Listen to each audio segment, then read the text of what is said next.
चौधरी और आप देख रहे हैं लाहौर टुडे, जिंदा दिलों की आवाज़।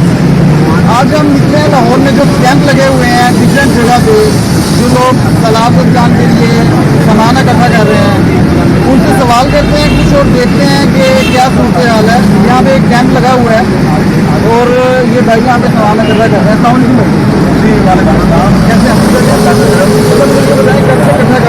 कितना टाइम हो गया, कितने दिन हो गए?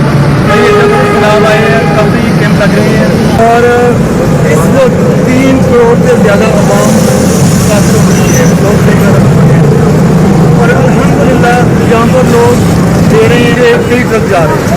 और इस वक्त ये कैंप लगा हुआ है चौक के दीवाने से आगे स्कीम मोड़ से पहले मस्जिद रहमतुल्लिल आलमीन के सामने।